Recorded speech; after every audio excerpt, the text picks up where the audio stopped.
Bonjour, ici Cryptoli, j'espère que vous allez bien aujourd'hui, 26 septembre. On va aller voir le prix du XRP, 50 centimes 02. Alright. Question que j'ai posée hier, levez la main si vous croyez au XRP, 91%. Ça a augmenté un petit peu depuis quelques heures, 605 votes. Et il y a seulement 9% des gens qui ne croient pas au XRP. Ça, c'est les haters qu'on appelle. Ou des gens mal informés qui ne savent pas c'est quoi le projet, puis c'est quoi l'avenir qui réserve à ce super projet qui est le XRPL. Ensuite, j'ai trouvé ici une question qui a été posée à David Schwartz sur Quora il y a 5 ans. Regardez bien ça. La question est la suivante. Si les banques devaient, en passant ceux qui ne savent pas c'est qui David Schwartz, c'est le CTO de chez Ripple, là, chef technicien officier, là, un des 3 personnes qui a fait le code avec Jed McCaleb et Arthur Bruto. Alors la question qui a été posée, c'est si les banques devaient adopter Ripple, ce qui signifie qu'elles doivent acheter du XRP, ne voudraient-elles pas maintenir le prix du marché du XRP à un niveau bas? Si le XRP est limité, c'est-à-dire ne peut pas être exploité, cela n'entraverait-il pas son adoption par le grand public? Alors, on voit ici la réponse de David Schwartz, qui est très généreux de son temps. Il a répondu à comme 14 000 questions depuis des années, là, mais quand même, il répond à beaucoup de questions. Alors, il dit non, le prix du XRP dont vous avez besoin pour effectuer un paiement d'1 million de dollars sera toujours d'au moins 1 million de dollars. La vérité est précisément le contraire. Des prix plus élevés ont tendance à être corrélés à une liquidité plus élevée, ce qui signifie des paiements moins chers. Imaginez si vous vouliez utiliser le Bitcoin comme monnaie intermédiaire pour acheter une maison d'une valeur de 1 million de dollars, alors que le prix du Bitcoin était de 100 dollars. En essayant d'acheter suffisamment de Bitcoin pour acheter la maison, vous augmenteriez considérablement le prix. Et lorsque le destinataire essayerait de convertir ses bitcoins dans la monnaie locale, il faisait baisser considérablement le prix. L'effet serait si grave qu'à l'époque, il n'aurait pas été pratique d'utiliser des bitcoins pour acheter une maison. Maintenant, avec un bitcoin de plus de 10 000, bon, qui on parle de 5 ans, là, c'est un jeu d'enfant. Vous pouvez acheter pour 1 million de dollars de bitcoin sans modifier le marché de manière significative, car le prix est plus élevé et vous avez donc besoin d'une plus petite fraction des bitcoins disponibles pour le faire. Ainsi, écoutez bien, un actif dont le prix est plus élevé constitue un meilleur moyen de paiement. Du moins, si vous ciblez des paiements de grande valeur. Boum! Et les paiements de grande valeur, c'est quoi, selon vous? Les institutions. Okay? C'est pas moi et vous qui allons faire bouger le prix, là.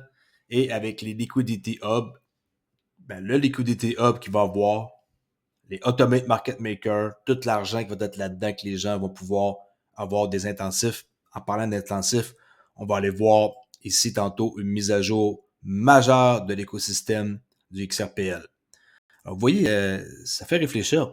Ça veut dire que le XRP ne peut pas être cheap parce qu'il va avoir toutes sortes de choses qui vont transiger sur le XRPL. Je vous rappelle, tout ce que d'être tokenisé, les actions, les bons, l'immobilier, les dérivés, ça c'est juste qu'est-ce que j'ai en tête là. Mais il y a beaucoup d'autres affaires qui vont être tokenisées et qui vont rouler sur le XRPL. On peut voir ici la juge Sarah Nedburn et elle a dit ceci. C'est traduit. Et alors, durant le procès de Ripple contre la SEC, elle disait ma compréhension du XRP est que non seulement il a une valeur monétaire, ça c'est avant le dénouement du procès, là. OK? Alors, ma compréhension du procès du XRP est que non seulement il a une valeur monétaire, mais il a également une utilité. Et cette utilité le distingue du Bitcoin et de l'Ethereum. C'est elle qui le dit, OK? Ça, c'est sa cotation. Magistrat, juge magistrat. Et elle était comme avec Anelsa Torres, mais pour un autre endroit. Alors, c'est marqué ici, noir sur blanc, que XRP a une valeur monétaire et que c'est utile. C'est ce qui le différencie de Bitcoin et Ethereum. Je ne dis pas que c'est pas utile, Ethereum, là, qu'il y a plein de projets qui se construisent, mais vous comprenez pour la valeur monétaire. Chris Larson, qui dit ici sur X que le Royaume-Uni a été et continuera d'être un foyer d'innovation financière et technologique. Merci pour la chancelière, le chancelier Jeremy Hunt, pour avoir mené la charge. Alors ici, on peut voir son tweet le 23 septembre. Le Royaume-Uni est la Silicon Valley européenne. Au cas où vous ne le saviez pas, là, c'est la place. Une puissance technologique et des industries créatives. Je suis allé voir l'origine pour leur dire, bon, OK, et là, il y a une petite vidéo que j'ai pris la peine de traduire. On va aller voir ça immédiatement avant de voir la mise à jour du XRPL qui va être vraiment le futur.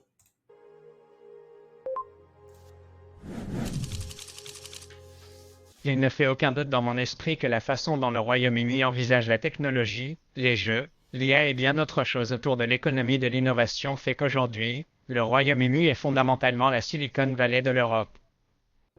Je suis ici en Californie parce que notre ambition Ça, c'est Jeremy Hunt, là, le chancelier, qui est au Royaume-Uni.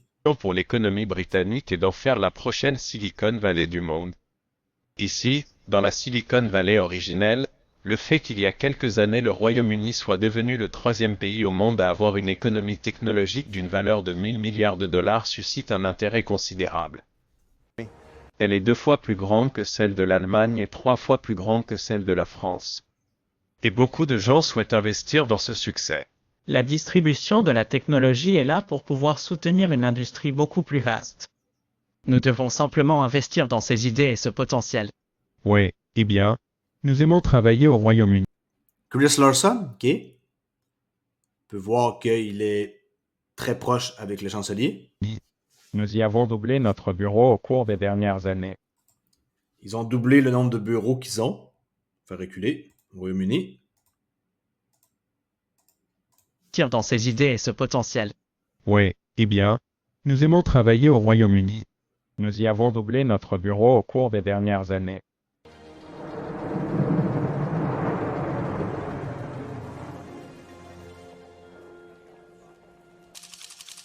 Les industries créatives sont très basées sur la technologie. Dans le secteur du cinéma et de la télévision, nous sommes désormais, de loin, le plus important en Europe. Warner Bros. Vient d'annoncer qu'il augmenterait de 50% ses investissements dans son studio de Liveland. Ils emploieront environ 4000 personnes et représenteront un investissement de 240 millions de livres. Notre espace de studio dépasse désormais 5 millions de pieds carrés. Cela représente une augmentation des 2/3 en seulement 3 ans.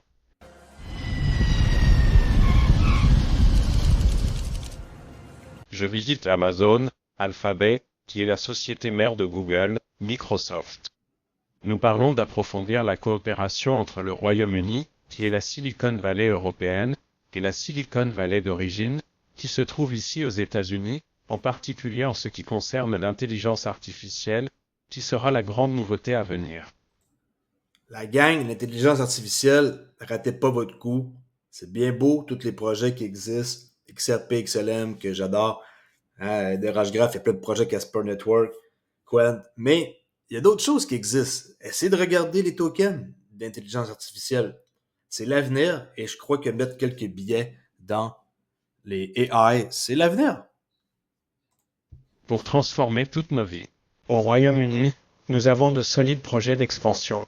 Nous aimons le Royaume-Uni pour la qualité de ses talents, l'environnement d'innovation qui existe au Royaume-Uni, ainsi que la qualité du système éducatif. I'm talking to the leaders of all the major tech and entertainment companies, and what I'm saying to them is, you need to be part of this. It's going to be an incredible success. You need to be part of this. It's gonna be an incredible success, OK? Pas besoin de traduire, là. Alors, vous voyez, c'est l'avenir. Il faut vraiment investir et avoir confiance que on va faire partie de la 4e révolution industrielle qui est la blockchain, est là, est bien réelle et a plusieurs utilités qui vont se glisser dans ce fabuleux monde de tout ce qui est de la crypto. Ici, Wei-Tse Wang, qui parle, qui est lui qui a fondé XOM, pour XRP Lab, là. La santé de l'infrastructure publique, XRP Ledger, concerne tous les constructeurs et entreprises tirant parti du XRPL. C'est pourquoi XRPL Labs ne construit pas seulement, par exemple, des bibliothèques de XOM, là, qui est du codage pour les constructeurs, mais contribue également à la durabilité de l'infra public et de l'infra. Bon, là, c'est mal traduit. Et on peut voir ici qu'il s'agit sans aucun doute de la mise à niveau la plus monumentale de l'infrastructure XRPL depuis sa création. Ne manquez pas cette proposition de modification de l'infrastructure publique XRPL. On peut voir ici un article qui a été fait sur le blog de XOM, la refonte de l'infrastructure XRPL, construire un écosystème durable. Depuis sa création, la communauté XRPL est un phare de l'innovation de blockchain. Cependant, comme tous les pionniers, nous avons surmonté notre lot de défis. La nécessité d'une infrastructure publique robuste et évolutive a été au cœur de ces défis. 26 septembre, ça a sorti aujourd'hui l'article. Aujourd'hui, nous vous présentons notre projet de refonte de l'infrastructure. Il ne s'agit pas simplement d'une mise à niveau technique. Il s'agit d'une démarche stratégique visant à remodeler les fondements même du XRPL. Là, on parle de la base, là, pas juste une petite mise à jour. Garantissant un avenir durable, efficace et inclusif pour tous les participants. Parce que présentement, l'infrastructure, c'était quelques participants qui tenaient ça, comme pour les nœuds, là, avec leur argent à eux. Maintenant, ça va changer. Leur implication financière. Ici, notre futur projet, qui est chez XRP Lab, notre vision s'étend au-delà de simples transactions ou de systèmes efficaces. Nous envisageons un écosystème dans lequel les entreprises peuvent évoluer. Les individus sont récompensés. Avant, vous n'étiez pas récompensé, vous allez pouvoir l'être. Par exemple, les pôles de liquidité, pour leur contribution et la communauté entière prospère de manière durable. Une approche plus gratifiante de l'infrastructure se traduira par des connexions de nœuds locaux plus rapides, garantissant un accès rapide et fiable aux informations sur les transactions en temps réel et une expérience utilisateur globalement améliorée. Là, il y a d'autres trucs ici, qui est monétisation et incitation. Historiquement, bien qu'il y ait eu de nombreuses personnes et entités compétentes capables de contribuer, là on parle de ceux qui sont développeurs et qui peuvent construire des nœuds, c'est pas donné à tout le monde. Maintenant, ça va changer, ça va être beaucoup plus facile et les gens vont pouvoir participer sans avoir besoin d'avoir un paquet de trucs techniques à savoir. Alors, j'ai hâte de voir comment est-ce que ça va évoluer. Mais une chose est sûre, c'est que maintenant, les développeurs et les participants, chose qui n'était pas possible avant, vont pouvoir participer à l'écosystème. OK? Adopt a node. Célébration ici pour l'initiative d'adopter un nœud. Vraiment, c'est un petit article, je peux la mettre dans la description, mais en gros, ici, il y en a plus d'informations à trouver sur le Apex, l'événement ici, où ce qu'on entend parler Wei-Tse Wang, là. Il n'est pas cliquable la vidéo, mais on peut aller sur YouTube pour le trouver. Exploration de l'infrastructure du XRPL, c'est plus détaillé avec plus d'informations. Alright. Alors vraiment, pour ceux qui ne savent pas, les participants maintenant vont pouvoir avoir une récompense. Je ne dis pas de tout mettre vos XRP, par exemple, dans les pôles de liquidité, mais c'est juste pour vous montrer que cela s'en vient. BRIC, qui vont déverser 123 milliards de dollars de bons du Trésor américain en 2023. Ils ont déjà versé 18,9 milliards de dollars dans ce mois-ci.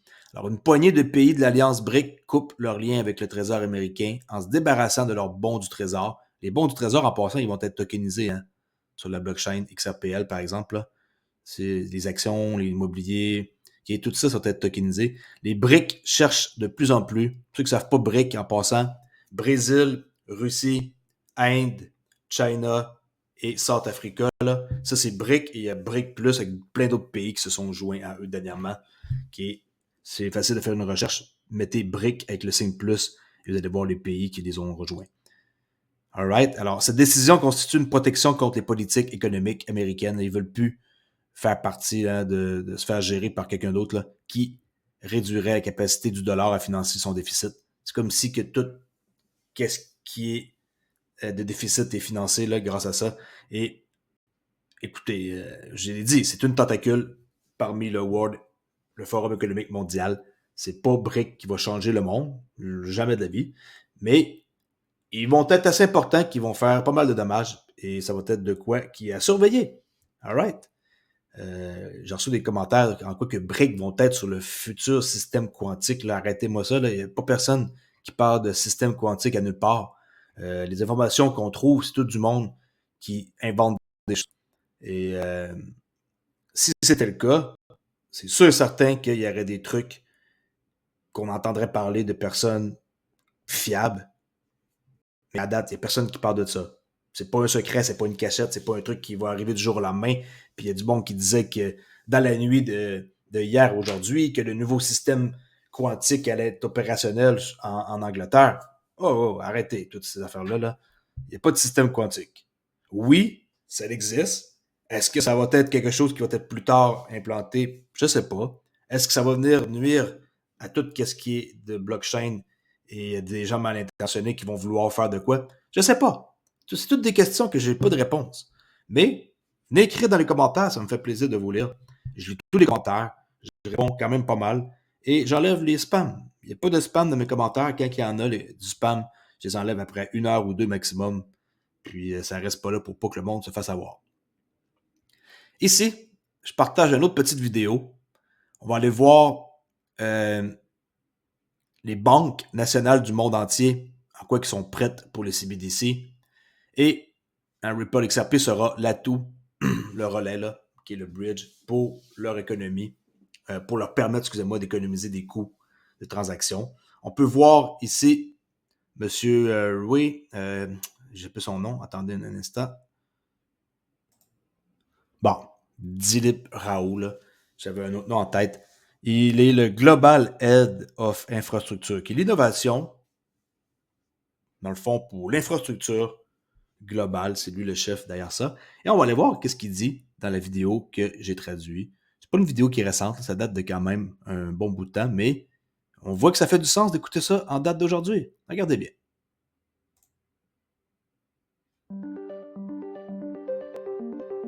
Deal, ici à Dubaï, au Ripple régional, nous avons vu les marchés mondiaux d'Abu Dhabi sur scène.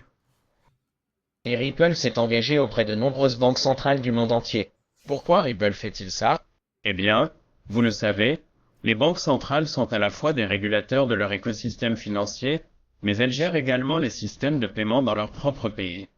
Ainsi, lorsque de nouvelles technologies comme celle-ci apparaissent, ils peuvent être des innovateurs dans l'utilisation de cette technologie ou de véritables catalyseurs de l'innovation. Ainsi, puisque Ripple introduit de nouvelles technologies sur le marché, les banques centrales sont essentielles à notre succès. Sinon, comment Ripple s'engage-t-il avec les banques centrales? Eh bien, j'ai lu 2 fronts. L'un concerne la politique. Des personnes comme Ryan Zagon et son équipe collaborent avec eux pour élaborer une politique réglementaire réfléchie. Dans En passant, Ryan Zagon est pour Ripple, là, OK? mon rôle chez Ripple, je souhaite davantage amener les banques centrales à se familiariser avec le DLT et les actifs cryptographiques. DLT, c'est Distributed Ledger Technology, qui est Distributed Ledger Technology. Wow! Tout qu'un bon anglais aujourd'hui. On va répéter ça une 3e fois. Distributed Ledger Technology. OK? Avec le DLT et les actifs cryptographiques. Et cela leur permet de comprendre comment cette technologie pourrait être utilisée pour effectuer des paiements plus rapides, moins chers et en temps réel. Et cela fait une grande différence dans l'adoption de ces technologies par les banques ou autres prestataires de paiement dans leur pays. Et quel type de résultats voyez-vous en termes d'adoption? Ainsi, par exemple, l'année dernière, nous nous sommes associés à Sama, la Banque centrale d'Arabie Saoudite, ce qui a permis à 4 grandes banques de commencer leur parcours de numérisation sur RippleNet.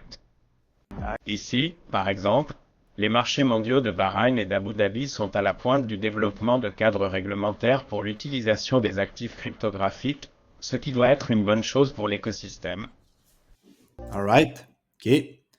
Vous voyez, Ripple, ils vont accomplir de grandes choses que vous aimiez ou pas cette crypto-là, que vous voyez que ça reste à 50 cents et que ça fait rien, que vous vous plaignez que depuis 5 ans, vous avez acheté et que vous êtes à peu près au même endroit. Si vous êtes patient, vous allez être récompensé. Sinon, vous allez passer à côté du train en passant qui est déjà en marche. Pas parce qu'il est en marche que le prix est nécessairement élevé, par exemple. Je sais que c'est plate. Mais une chose est sûre, c'est que si vous n'êtes pas dans le bateau, vous risquez de le regretter. Alors sur ça, je vous dis à la prochaine vidéo. Je rappelle que je ne suis pas un conseiller financier. Je suis un simple gars qui fait des vidéos sur YouTube du Canada. Et il faut faire ses devoirs comme dans n'importe quoi avant d'acheter quelque chose. Qu'on achète de la crypto ou qu'on achète une table à dîner, hein, il faut faire ses recherches à savoir si vous allez l'aimer, si vous êtes bien assis sur vos tables, sur vos chaises. C'est pareil, on fait ses recherches à chaque fois qu'on s'en va pour acheter quelque chose. Là, c'est pas un truc que il faut oublier. C'est très important. En plus, c'est de l'argent que vous investissez. Si votre table à dîner, vous ne l'aimez pas, vous allez aller le retourner. Il n'y a pas de problème. Mais votre crypto, pour la retourner, non, vous devez la vendre. Et vous pouvez la vendre à perte. Tandis que votre table à dîner, vous allez avoir un remboursement, vous allez pouvoir la changer pour quelque chose d'autre. Alors, faites attention, la crypto, c'est dangereux. Il n'y a rien qui est garanti dans aucun projet. Mais moi, j'ai extrêmement confiance en la compagnie Ripple et aussi le token XRP qui n'est pas une sécurité. En passant, juste pour ceux qui sont nouveaux sur ma chaîne, depuis le 13 juillet, XRP a été déclaré une non-sécurité sur les marchés secondaires comme par exemple Binance, Kraken, des sites comme ça qu'on peut acheter de la crypto. Alors comme vous pouvez voir, CryptoOli, il est unique, il fait des erreurs. Je ris de ça, moi je m'en fous. Je recoupe pas mes vidéos, je suis pas comme ceux qui essaient d'être parfaits. Je suis loin d'être parfait, mais une chose est sûre, c'est que avec ma chaîne, vous allez avoir du contenu unique à chaque jour sur le XRP et sûrement bientôt d'autres projets, comme j'ai dit que j'allais parler. Et n'oubliez pas de venir faire un tour sur le forum Discord CryptoOli qui est ici et que vous pouvez poser vos questions. Puis, comme pour ceux qui le savent ou qui ne savent pas, je ne sais pas, il y a un nouveau forum qui existe qui s'appelle TraderOli avec une nouvelle chaîne YouTube où je parle de trading. Je vais faire tantôt une vidéo pour continuer à vous informer, à savoir comment trader si vous voulez en apprendre davantage et avoir la direction des marchés financiers à 80% avec certitude. Venez faire un tour, comme par exemple, je suis en train de regarder là pour l'or. Ici, ça vous donne une idée qu'à partir du mois de juin, il était évident qu'il fallait qu'on vende et on se dirige vers sûrement ici un fair value gap qui n'a pas été rempli au complet avec un volume imbalance. Ça ne veut pas dire qu'on va aller toucher ça, mais on est à la baisse depuis le mois de juin, sur l'or. Okay? Même si ça, c'est le monter pour mieux redescendre. Vous voyez ça comme ça. Et faire un tour, vous ne serez pas déçus. J'enseigne ça de façon claire, nette et précise. Gratuit. Je ne charge pas une scène pour ça. Et je suis unique dans mon enseignement. J'ai été mentoré par ICT et plusieurs autres personnes depuis une quinzaine d'années. Et j'ai façonné la façon de comprendre les marchés avec un peu les idées de tout le monde et mes idées. C'est comme ça aussi que vous allez apprendre. Il n'y a pas d'autre façon que ça. Il n'y a pas de formule magique, il n'y a pas de pilule qu'on peut avaler et savoir comment trader du jour au lendemain. Vous allez faire comme tout le monde, passer des bons et des mauvais moments. Et le trading, c'est un parcours d'une vie. Il y en a que ça prend 1 an avant de comprendre, il y en a que ça prend 10 ans, puis il y en a qui ne comprendront jamais. Merci beaucoup de m'avoir écouté et je vous dis à la prochaine vidéo. Ciao!